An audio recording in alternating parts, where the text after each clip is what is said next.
در تاجیکستان پیشنهاد دارند برای زنان خانشین هم معاش تعیین کرده شود. به گفته مؤلف پیشنهاد، سهم زنان خانشین که در اقتصاد خانواده بزرگ است، بیشتر موارد نادیده گرفته می شود.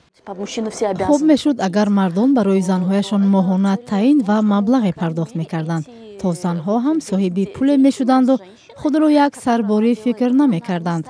مهرانگیز در پی آموزش زندگی یک خانواده کار زنان خانشین را یک به یک حساب کرده است.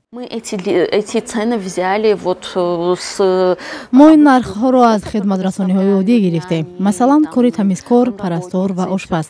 در شرایط فعلی تاجیکستان تمیزکار برای 2 خانه نزدیک $20 برای یک روز طلب می کند. زنهای خانشین این همه را رایگان در خانه نشسته انجام می دهند. اینجا البته صرفه‌کاری برای شوهر می شود. یا اینکه خدمت رسانی پرستار حداقل 3000 سومونی است. در عموم همه اینها نزدیک 6000 سومونی می شوند. من این نرخ ها را تخمینی آوردم که اگر مرد از این خدمت رسانی ها از بیرون استفاده برد چقدر خرج خواهد کرد.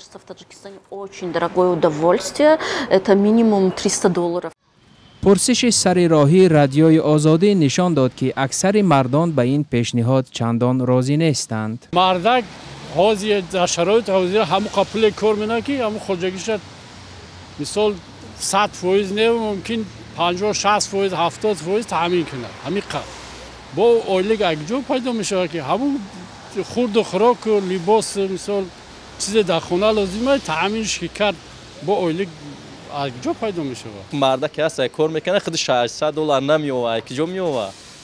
همون خوب یک نیم هزار 2000 3000 مثال میوان. در حالی که برخی از زنان جانب دارند که برای آنها شوهرانشان معاش جدا کنند. چیه؟ $600 کم؟ بگذار زن نطلبد. من با ایچی در کار، من با سوم در کار. اتیت زن خودش اجرا کردن میگیره. هستن زنهایی که همون مبلغی از شوهر میگرفتگیشون جمع میکنن با بر فایده اویله خود صرف میکنن.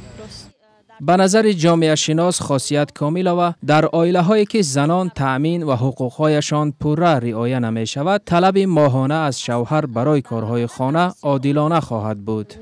اگر در بیشتر عائله ها قدر مهنت زن قدر نداشته باشد و زن خودش هم یگان خیلی حقوق و آواز نداشته باشد، اگر شاید که درخواست کردن پول جای داشته باشد، لیکن در عائله ما وضعیت کلان دیگرگون است. برابر حقوقی حکم فرما است و همین رو به این نوبت گرفته من هیچ وقت مثلا از شوهر خود مبلغ برای کارهای خانه‌ام طلب نمی کردم. بانک جهانی هم در یک ارزیابی خود گفته بود که سهم زنان در درآمد ناخالص ملی تاجیکستان 4/1 حجم عمومی را می دهد. به حساب متخصصان بانک در تاجیکستان 69% زنان قابل کار به پول کار می کنند، در حالی که شمار این گروه مردان 49% بوده است.